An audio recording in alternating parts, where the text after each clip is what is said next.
Bom, o tema da aula de hoje, nós falaremos da tristeza, né? E para falar da tristeza, falaremos também da alegria. A aula de hoje eu tirei do padre Afonso Rodrigues, né? Do livro aqui, Exercícios de Perfeição e Virtudes Cristãs. São livros que eu gosto bastante de usá-los. E quando tem algum assunto que acho pertinente, eu gosto de fazer alguns comentários. Eu já falei sobre esse tema aqui uma outra vez, numa aula que não foi gravada. E me pediram, algumas pessoas vieram me procurar, pedindo para que eu desse essa aula, para que mais pessoas pudessem. Ali eram só os jovens, né, só os pequenos. Porque aí eu preparei aqui, de novo, o esquema, né, mudei pouca coisa para dar para todo mundo. É uma aula muito curta, muito simples, é uma coisa que vai, assim, para a gente procurar entender alguns movimentos de alma que às vezes nós temos e como a gente pode detectar por que as coisas não vão bem e entender um pouco a estratégia que o demônio às vezes usa antes de nos dar alguma tentação. Então, muitas vezes ele utiliza a tristeza como uma preparação para a tentação. Então, a tristeza é algo que, de fato, não tem serventia. Então, se a gente olha aqui o que diz o livro do Eclesiástico, é bastante contundente. Afugenta para longe de ti a tristeza. Com efeito, a tristeza tem matado a muitos e não há utilidade nela. Então, a tristeza, a gente vai, aqui eu vou tentar mostrar no decorrer da aula, por que nós nos entristecemos e por que não vale a pena nos entristecermos, ainda quando há razão para isso. O padre Rodrigues explica de forma muito clara, com muitos exemplos. Eu aconselho muito que tenham este livro. E a aula aqui vai estar dividida em 4 partes. São 4 partes muito curtas. A primeira delas vai tratar dos grandes danos que nascem da tristeza. Então, os males que vão nascer da tristeza. Primeiro, a tristeza nos paralisa para o bem. A tristeza é uma coisa que, quando a gente está triste, não vamos aqui ainda tratar dos motivos, nós nos vemos paralisados. A tristeza é uma coisa como que nos consome. Quando a gente tem alguma coisa que, ou uma preocupação, ou de fato uma tristeza real, ou porque a gente cometeu algum pecado, ou porque alguma coisa, a gente tem medo de perder um bem, ou a gente ainda não tem um bem que a gente quer muito, isso nos dá uma preocupação, isso pode nos produzir uma tristeza. E um dos efeitos da tristeza é nos paralisar para o bem. A gente, então, desanimar de fazer as coisas que nós deveríamos fazer. E esse aqui é o grande perigo. Todo bem que é possível fazermos, a gente, por conta da tristeza, não se mover. Então, esse é o primeiro cuidado que a gente tem que tomar. Então, São Gregório Magno, ele ensina que a tristeza traz consigo a ira e o enfadamento. Então, isso aqui seria já uma espécie de segundo passo. A pessoa começa com uma tristeza, uma preocupação, e aí, o segundo passo para isso, ela fica irritadiça, ela fica iracunda, e fica com enfadamento, ou seja, um desânimo para fazer as coisas. Então, o São Gregório Magno vai ensinar isso e tem essa citação do Eclesiástico, onde há amargura, não há juízo. Isso aqui é bastante interessante. Por quê? Quando nós estamos... A amargura é uma espécie de mau humor, né? sem um propósito. A gente fica desgostoso com as coisas. Então, por exemplo, um professor me chamou a atenção numa determinada aula. E aí eu fico zangado com aquele professor. Então, todo o bem que aquele professor vai procurar me fazer, eu vou receber mal. É como se eu me fechasse a porta para um bem que eu posso receber. Eu estou citando o exemplo de um professor, porque tem muitos jovens aqui. Mas aqui para tudo. Um amigo, às vezes, pode me corrigir ou fazer uma coisa que me agrada menos, e eu vou ficar com um amargor com aquilo. E vou começar a olhar tudo que vem daquela pessoa com uma certa reserva, com uma má vontade. O amargor aqui, essa amargura, é uma má vontade. Por isso que onde há amargura não há juízo, porque a pessoa não julga mais as coisas com clareza. É como se aquilo fosse um véu diante dos olhos dela. E tudo que aquela determinada pessoa faz, aquele professor, aquele superior, ele escreve aqui muito para religiosos, né? Aliás, ele escreve para religiosos. A gente pode aplicar as nossas vidas, mas ele escreve para religiosos. Porque esses problemas existem em todo lugar, né? A natureza humana é a mesma. Então a gente não consegue julgar, mas com retidão. Isso aqui tudo é um preparo, repito, que o demônio faz para nos armar uma armadilha. Depois, o que faz a traça no vestido? Isso aqui é o provérbio, ele cita muitas as escrituras. E os monges também do deserto. O que faz a traça no vestido e o caruncho e a carcoma na madeira, isto mesmo faz a tristeza no coração do homem. O que acontece com uma madeira que está carcomida? O caruncho, lá, o cupim, ele vai comendo toda a madeira e muitas vezes a gente não percebe. Fica escondido. A madeira está perfeita por fora, aparentemente perfeita. Quando você precisa usar aquela madeira para alguma coisa, por exemplo, usá-la para escorar alguma coisa, que ela vai sofrer uma pressão, vai precisar aguentar um peso, ajudar a apoiar alguma coisa, ela cede. Porque ela parecia que estava bem, mas não está. Então isso aqui é exatamente o efeito da tristeza, que diz a Sagrada Escritura. Ou o que faz a traça no vestido, que vai destruindo as tramas do tecido e ele vai puindo, mas ele você só vai perceber que ele está puindo quando você de fato vai mexer nele, que ele já começa a se desfazer. Então, esse é um trabalho que muitas vezes o demônio vai fazendo muito lentamente e a gente não percebe. Né? O professor citava um exemplo que eu gosto muito de dar para os alunos também. Né? Se eu tenho duas linhas paralelas e essas linhas eu continuo traçando-as depois de 10 quilômetros, de 100 quilômetros, elas continuam exatamente na mesma distância uma da outra. Se eu coloco uma pequena inclinação em uma das linhas, bem mínima, eu não vou perceber no começo. Eu posso andar ainda quilômetros sem perceber, mas depois de muito tempo, esse pequeno desvio vai fazer uma grande diferença. Claro que isso aqui se aplica muito aos princípios, né? Qualquer mudança, qualquer capitulação nos princípios, isso vai surtir um efeito grande lá na frente, mas também aqui nessa tristeza que muitas vezes o demônio coloca na nossa alma, que vai fazer com que depois de um grande tempo a gente tenha umas tais indisposições, que a gente vai ver aqui alguns exemplos que ele cita, que até aquilo que nos era agradável passa a ser desagradável. Aquilo que eu gostava de fazer, às vezes até a companhia dos meus amigos, que me era agradável, com a tristeza depois de um tempo vai ficar desagradável, eu não vou querer nem a companhia dos amigos. Jó diz que o demônio dorme na sombra. Isso aqui é uma coisa bastante interessante. Tem um salmo que ele cita aqui, o Salmo 10, que fala, né, que o nosso inimigo tem preparado as suas setas na aljava para na escuridão ferirem aos de coração reto. O que é essa escuridão?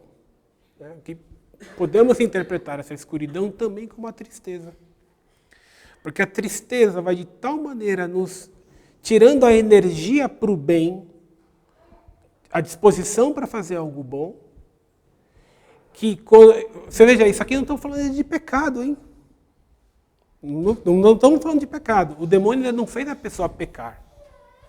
A pessoa vai ter uma tristeza, isso vai produzir nela um desânimo, e na hora que o demônio vê que a presa já está no ponto, aí que ele vai atacar. Isso pode demorar.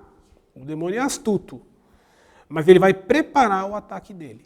vai preparar para a noite. Isso aqui eu me lembro uma coisa engraçada. Olha, quando formas as trevas e se faz a noite, então vagueiam todos os animais da selva. Eu me lembro, tem um lugar no interior de São Paulo que eu gosto de ir para fazer ou estudo, ou recolhimento, etc. E é um lugar que tem um bosque, é um lugar muito tranquilo. E é um lugar que eu costumo andar várias vezes ali, ando várias vezes por dia rezando. Mas quando fica à noite, você entrar nesse bosque aí, precisa ter coragem, viu?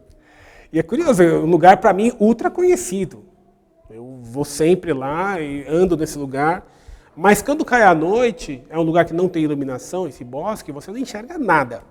Então você consegue entrar pelo caminho, você anda aí, sei lá, 4, 5 metros, 10 metros, fica um breu. E não é só a escuridão que assusta, mas os barulhos. Você começa a ouvir uma série de barulhos que durante o dia simplesmente não há. Durante o dia você tem outros sons. Agora à noite, cigarros. Então, isso aqui, quando eu li isso, eu falei, puxa, mas isso aqui é muito verdade. Então, isso aqui, é engraçado como a natureza tem símbolos, né? Para mostrar exatamente assim que age o demônio.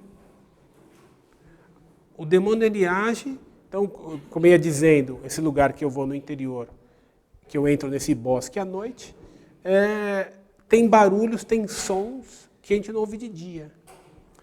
Ou seja, são animais que quando você passa ali de dia, quer dizer, o de dia é a pessoa quando ela está bem humorada, está bem disposta, o demônio ainda não a atacou com a tristeza.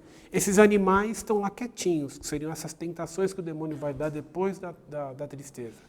À noite, que é a tristeza, esses animais estão lá para atacar.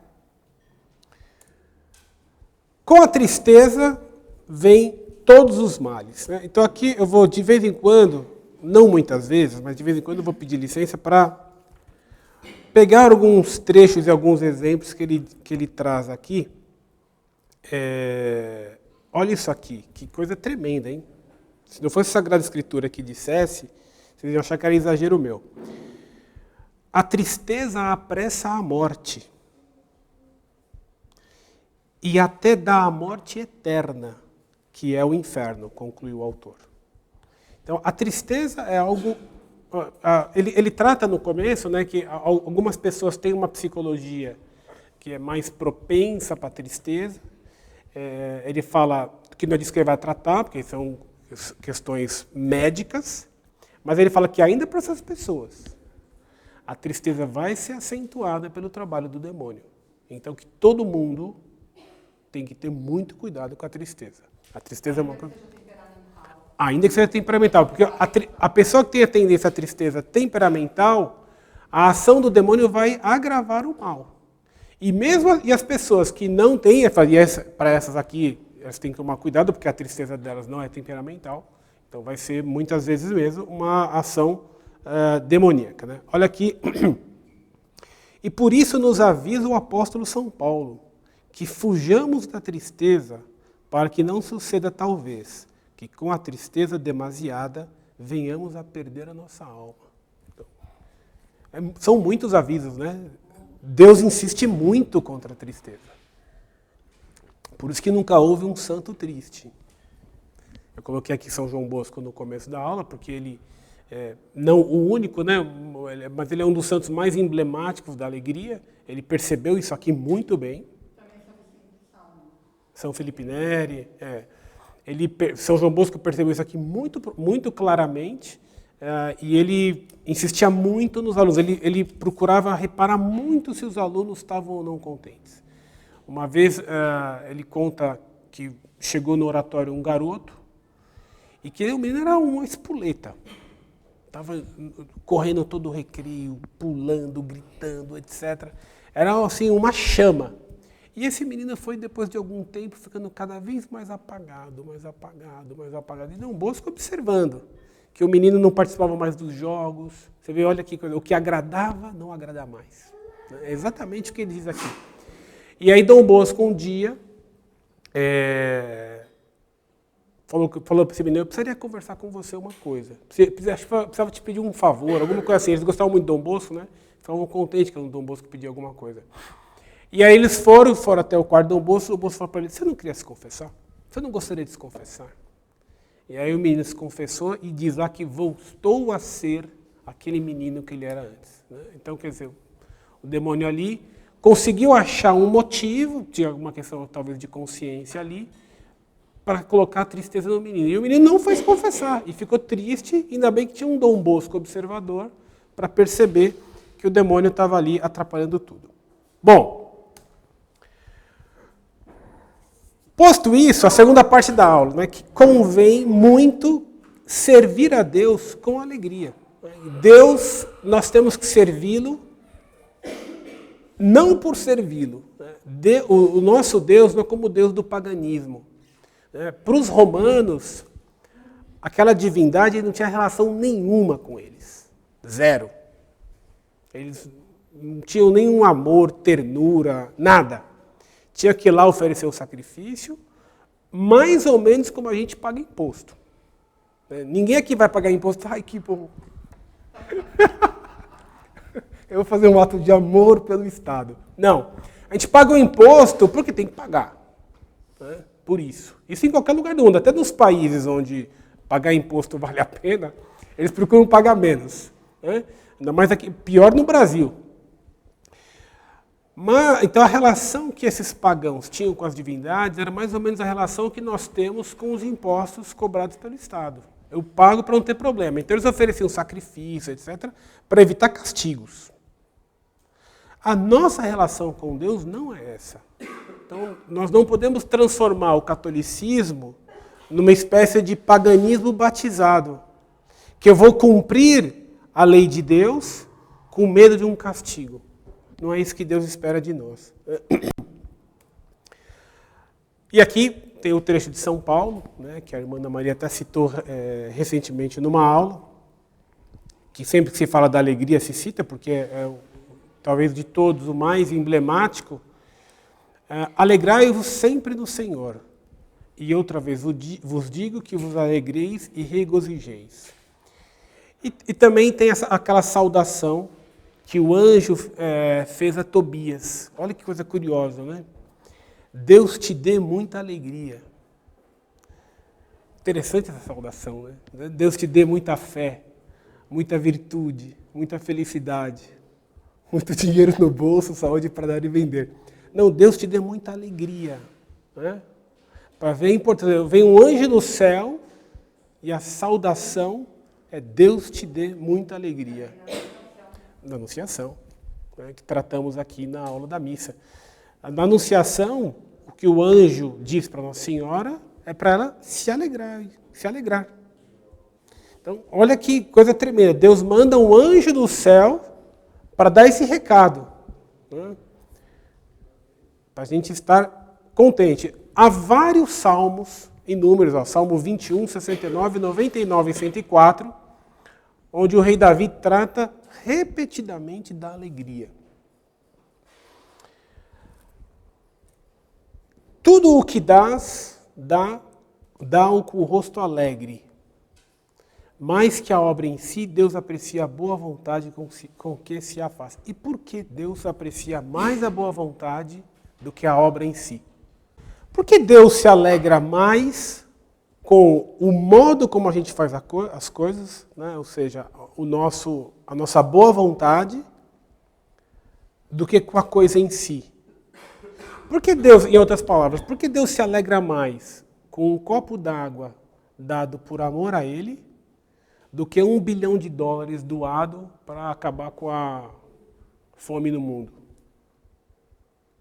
Se é feito por vaidade. Ou não com tanto amor a Deus como aquele que deu um copo d'água.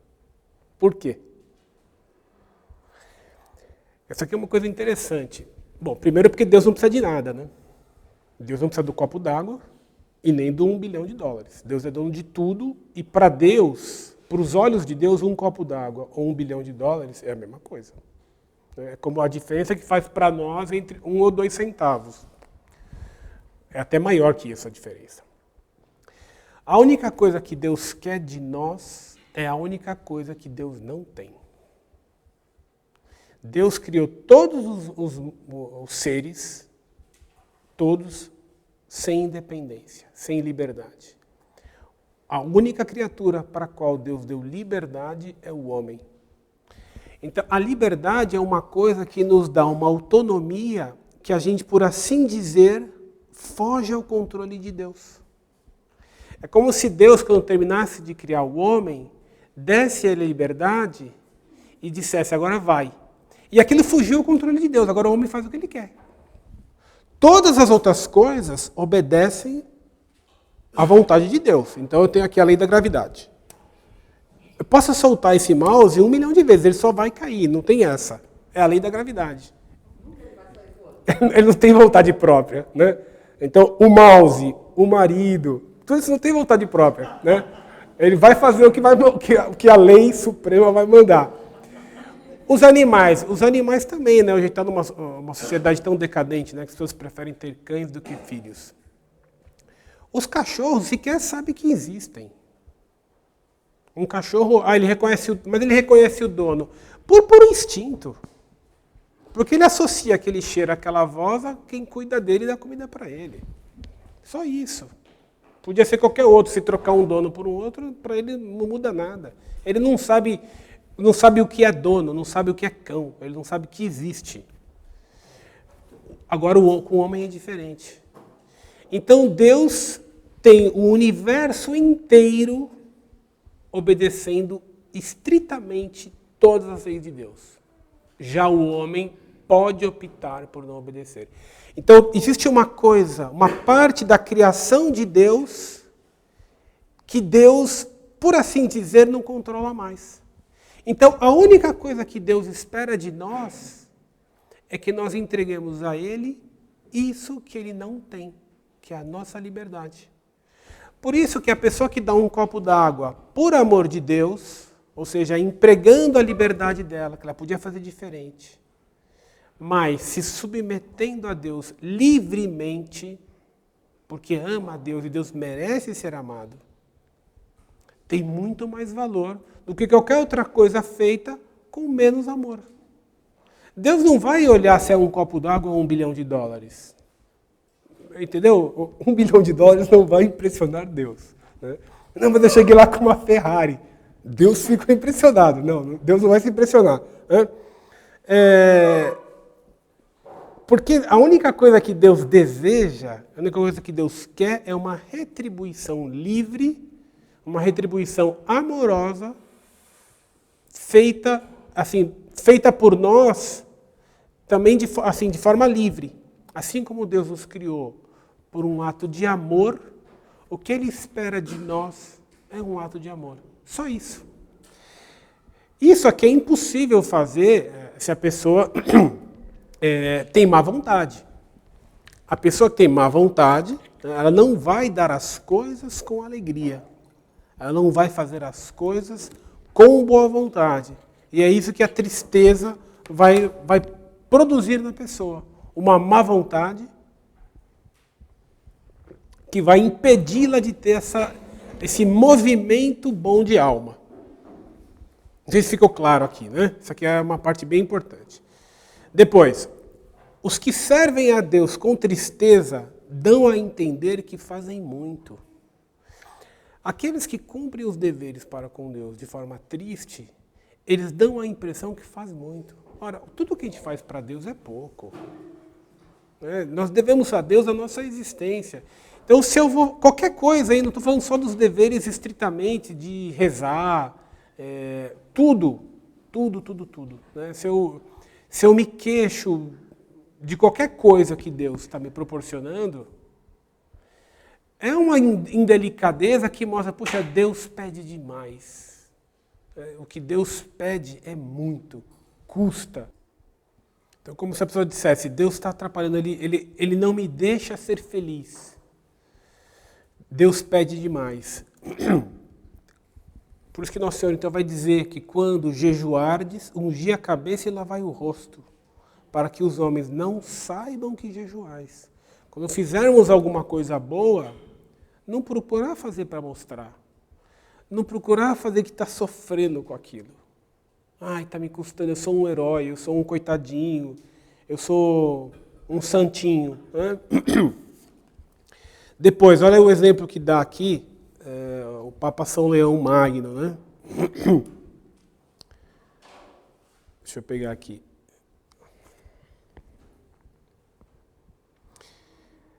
Devemos advertir que há alguns que, para andarem com modéstia e recolhimento, parece que é necessário andar de cabeça baixa e rosto carregado. Aqui ele está falando daqueles que confundem o ter modéstia com estar triste.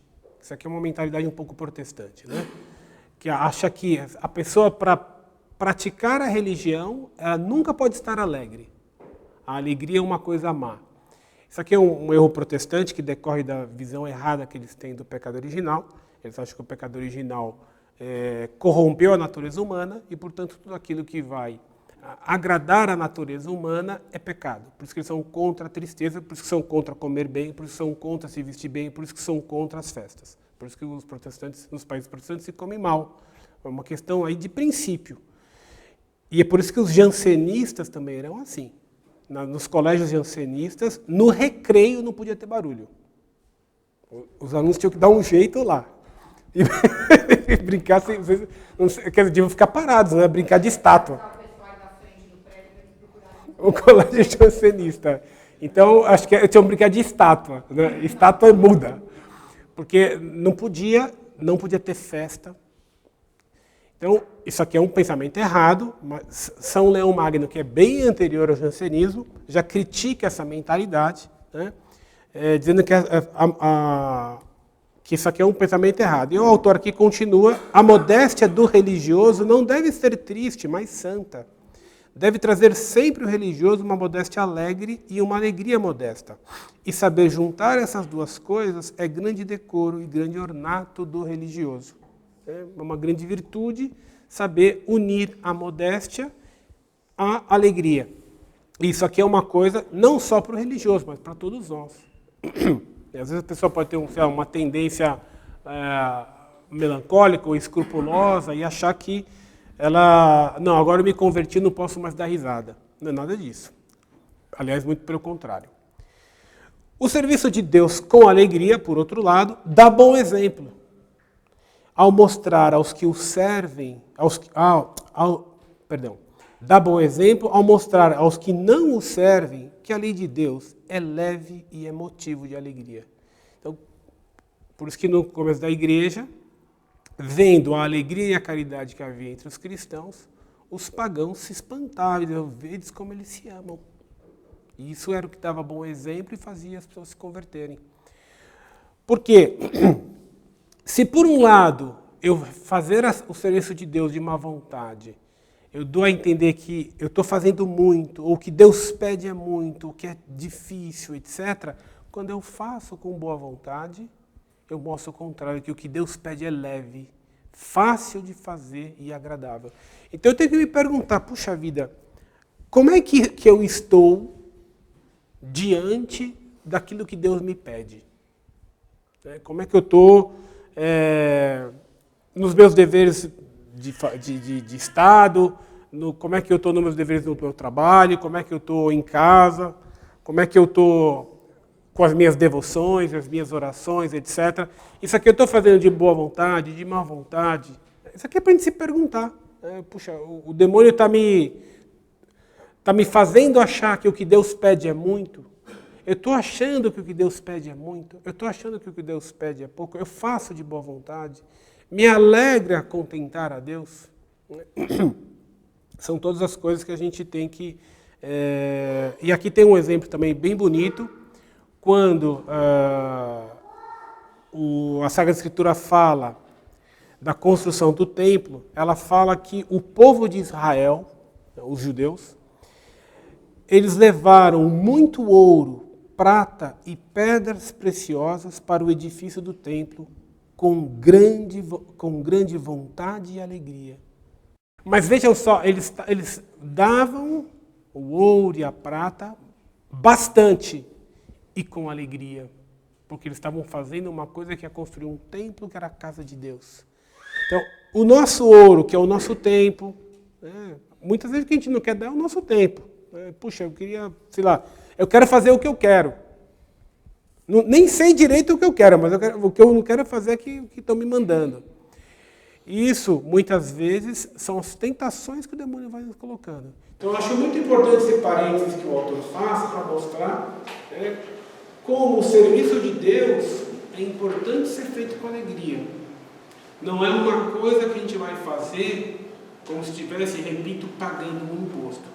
Para o Estado, se você pagou um imposto na data, se foi com má vontade, boa vontade, feliz, triste, se você tirou da sua comida para pagar um imposto, para o Estado isso não muda nada.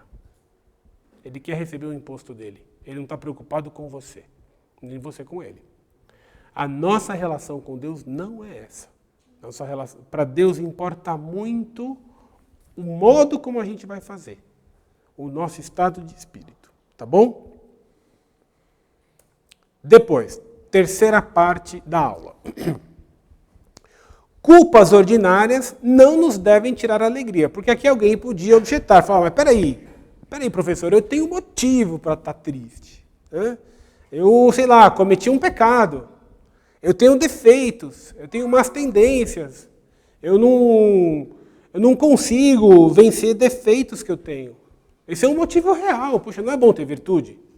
Não é ruim pecar? Então me deixa ficar triste, afinal de contas. Nem aqui a gente tem que ficar triste em demasia. Então vamos ver aqui por quê. Até nas quedas, dizem os santos, que não devemos desanimar. Todos nós temos defeitos, todos nós vamos ter as nossas quedas. São Francisco de Assis, quando ele via algum monge, olha isso aqui que interessante, ó. São Francisco aborrecia muito esta tristeza em seus frades. E repreendendo a um de seus companheiros que andava triste, disse-lhe: o que serve a Deus não deve andar triste. Se não cometer... vou ler direitinho aqui.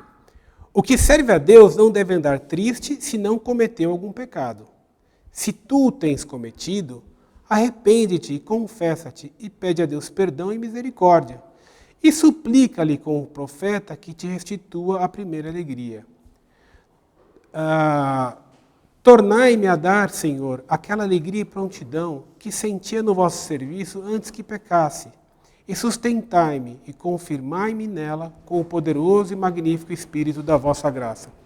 Ou seja, se você não cometeu um pecado, não tem por que ficar triste. Essa tristeza não tem razão de ser. Mas eu cometi um pecado.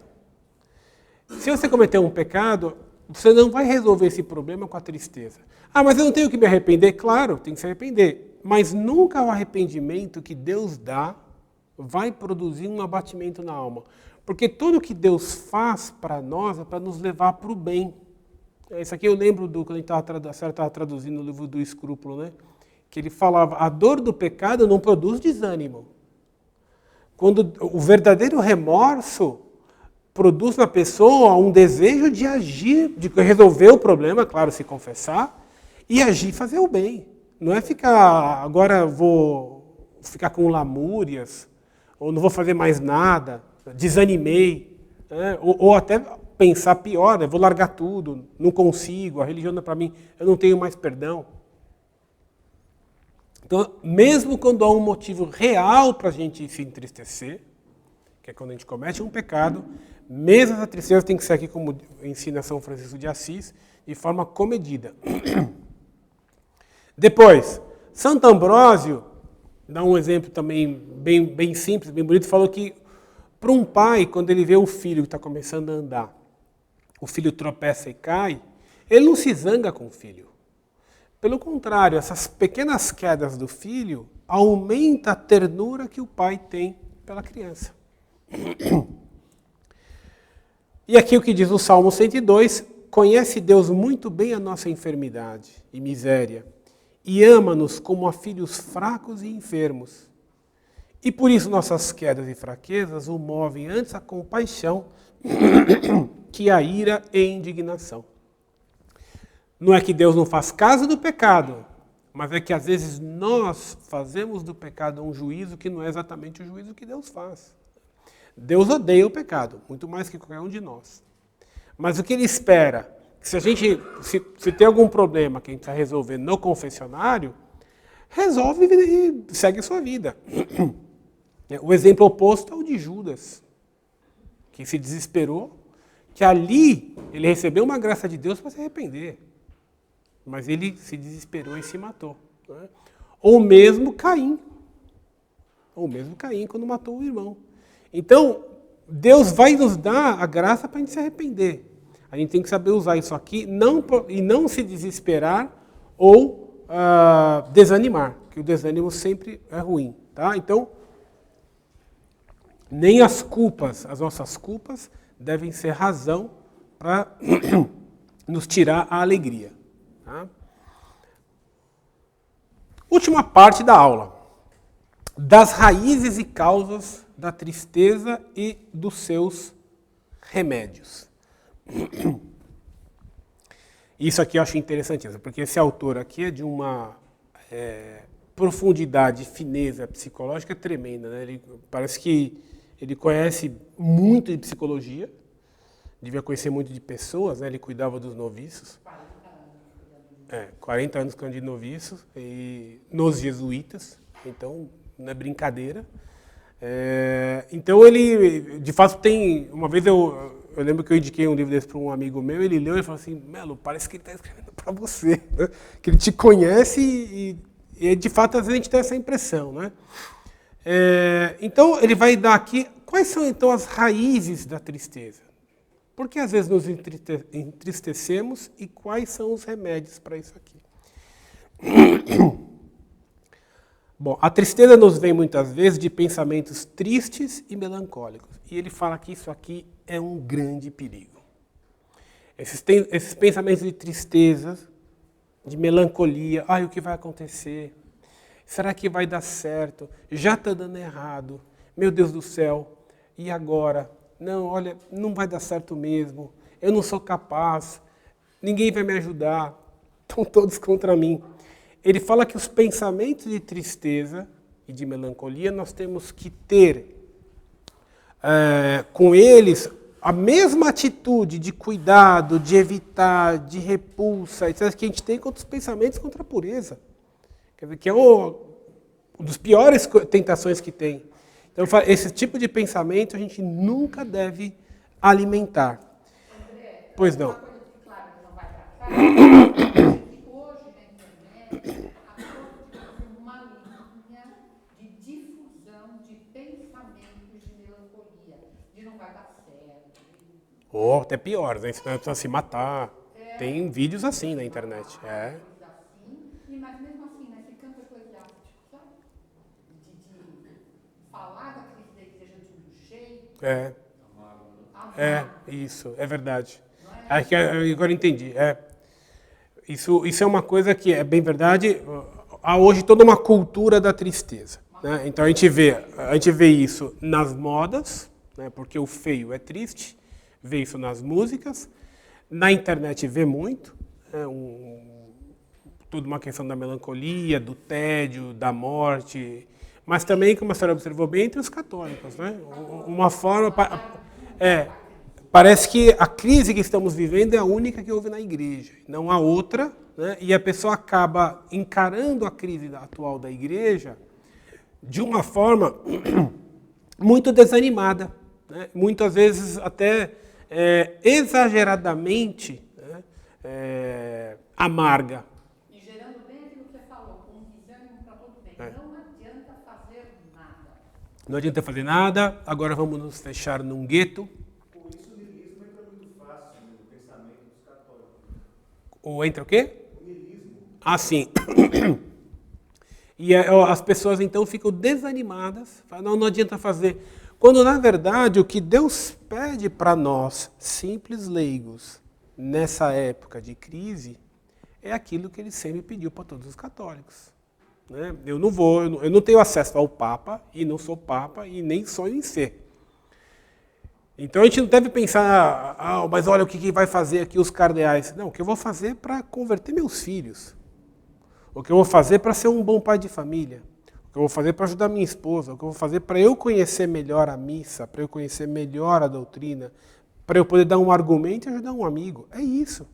Deus não nos pede uma coisa que está acima do nosso alcance. Ele vai pedir aqui. Poxa, mas isso não é muito pouco? É muito pouco, é o que nós somos.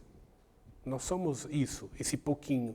Então o que eu tenho que fazer é ajudar aqueles que eu posso ajudar. E não ficar pensando em problemas que eu não tenho. Eu rezo para que a situação da igreja, me entristece a crise, mas a minha atuação na crise mesmo é muito periférica. Eu preciso entender isso e aceitar isso. E não desanimar. Eu, outro dia comentando até com a irmã Ana Maria, e é uma coisa que eu gosto de comentar, eu quando comecei a estudar a história da igreja, uma das coisas que me dava grande alento era ver, puxa vida, então é só crise. É só crise. Não teve tempo bom, só crise. Crise de diversos tipos diferentes, mas é só crise.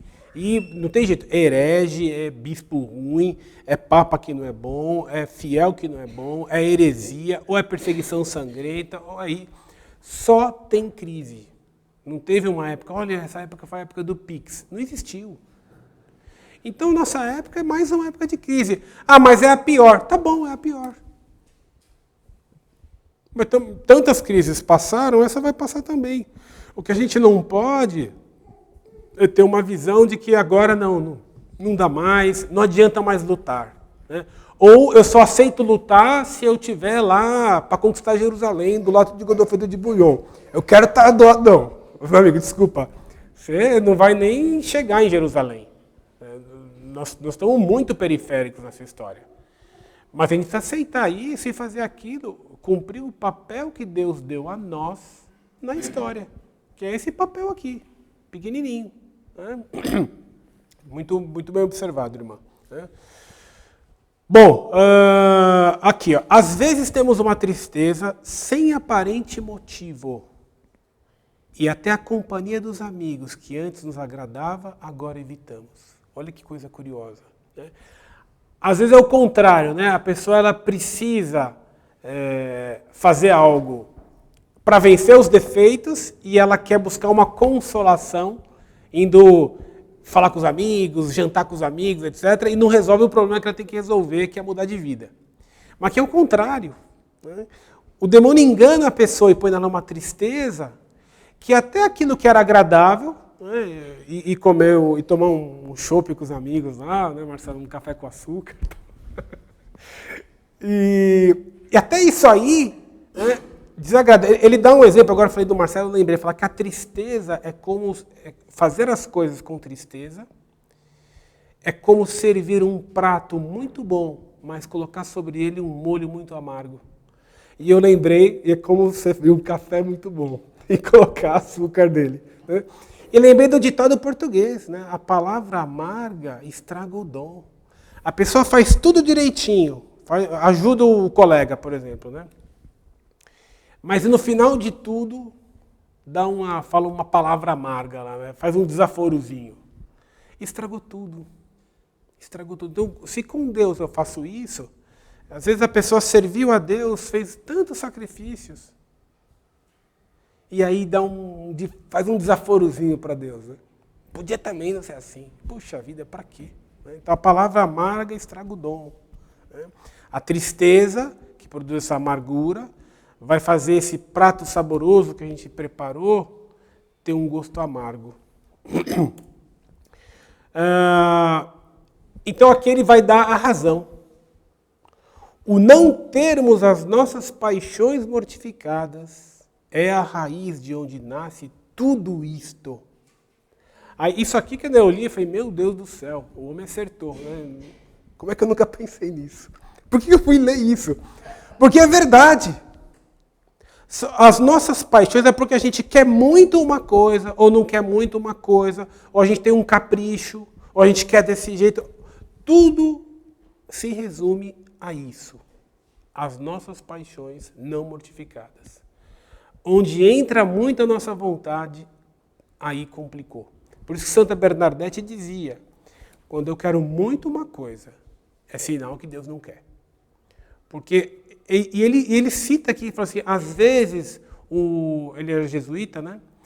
A pessoa quer ir para um determinado colégio, quer ter um determinado cargo, ou não quer perder, ele está num lugar e não quer ser removido dali. Puxa, ele tem medo do superior mandar ele para um outro lugar. Ou ele tem uma determinada função que ele não quer perder. Ou ele tem um lugar que é muito ruim e ele não quer ser mandado para lá. Então, isso é que atormenta as pessoas. Ela não tem uma indiferença, ela tem aqui os caprichos dela, e ela fica escrava disso aqui. E é isso aqui que faz ela ficar triste. Porque ela vai, quando ela não tem o bem, ela está triste porque ela queria ter o bem.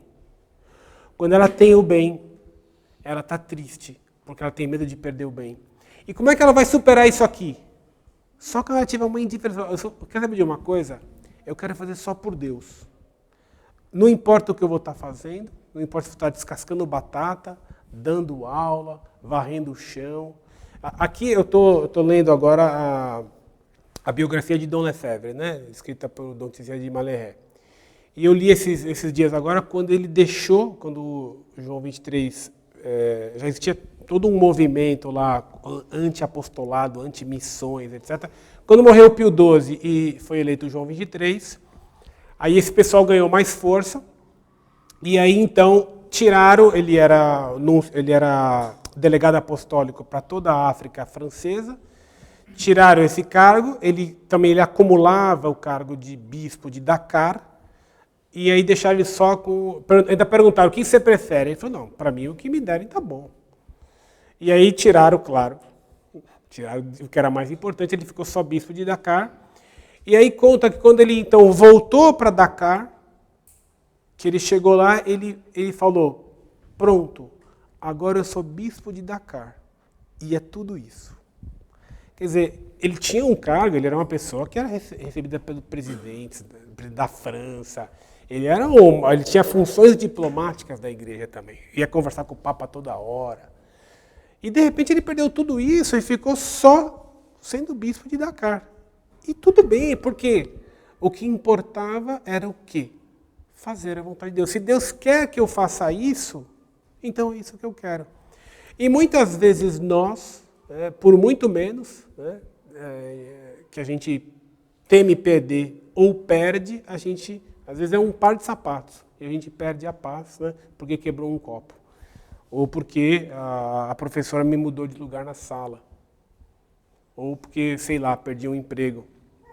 Então, nós temos que ter essa indiferença. Mortificar as nossas paixões.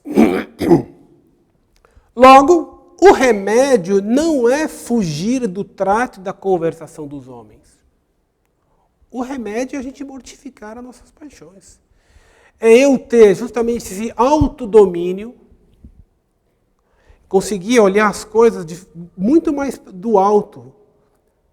Não interessa aqui onde o que eu estou fazendo, estão me mandando, não interessa.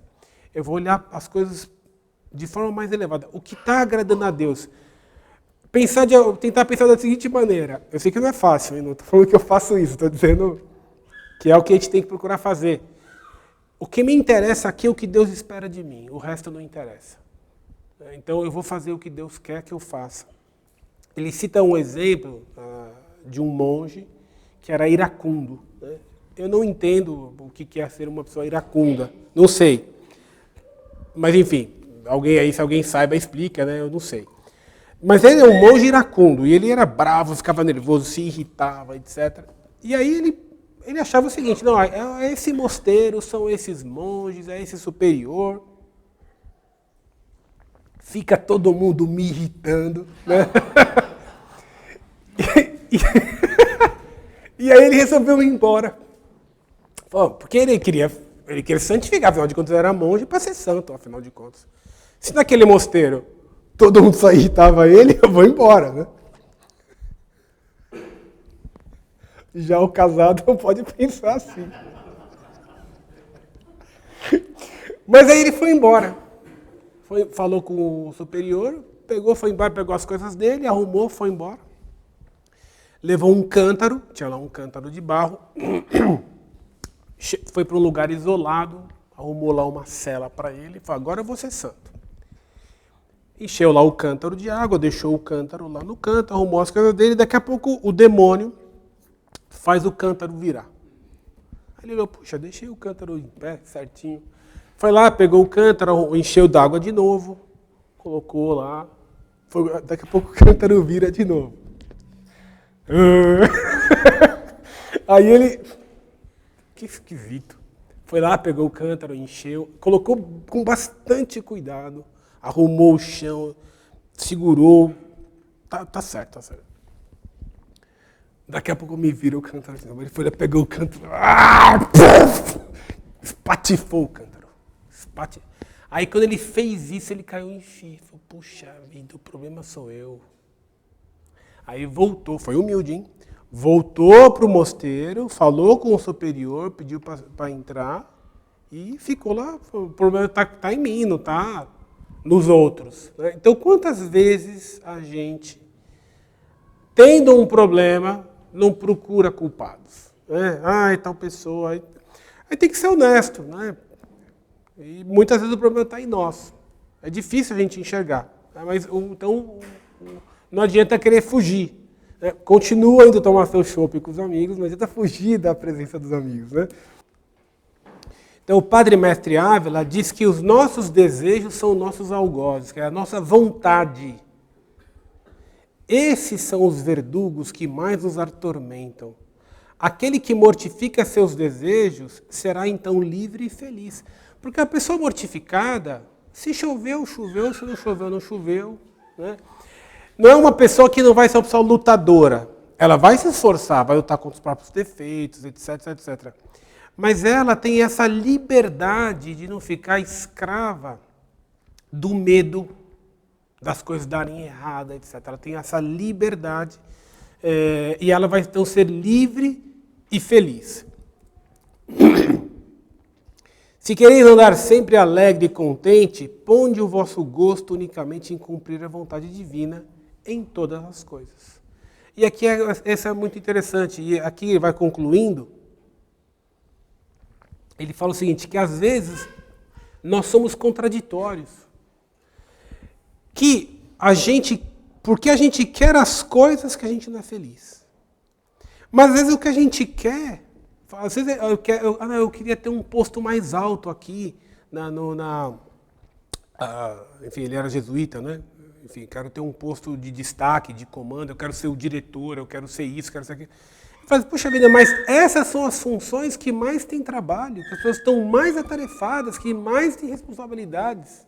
Quer dizer, em tese, ela vai ser menos feliz, porque ela vai fazer menos a vontade dela. Então, isso aqui é uma contradição. Mas por quê? Porque a pessoa tem a vanglória, ela quer ter um cargo de destaque, e ela fica, então, escrava dessas coisas. E ela não vai ter paz. Então, e é por isso que ele diz que a pessoa, quando ela compreende que é cumprindo a vontade de Deus, que está no cumprimento da vontade de Deus, que está a única felicidade, é aí que ela vai ter liberdade. E é por isso que Nosso Senhor disse, né, aprendei de mim que sou manso e humilde de coração, e encontrarei paz para vossas almas. Que a gente tem essa mansidão e essa humildade, não, eu quero ter os cargos, não. Fazendo isso aqui, esquece, você não vai ser feliz, você não vai ter a felicidade. Então, por isso que ele vai dizer que Nosso Senhor ensina essa grande lição, aprende de mim que sou manso e humilde de coração, e encontrarei paz para vossas almas. Tá bem? Era isso. Alguém tem alguma pergunta? Ninguém tem pergunta? Então vamos rezar para concluir esta aula. Em nome do Pai, do Filho e do Espírito Santo. Amém.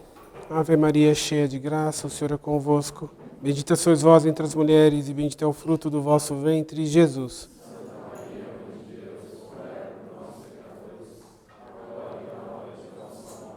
Nossa Senhora do Carmo, São Bento e São Mauro.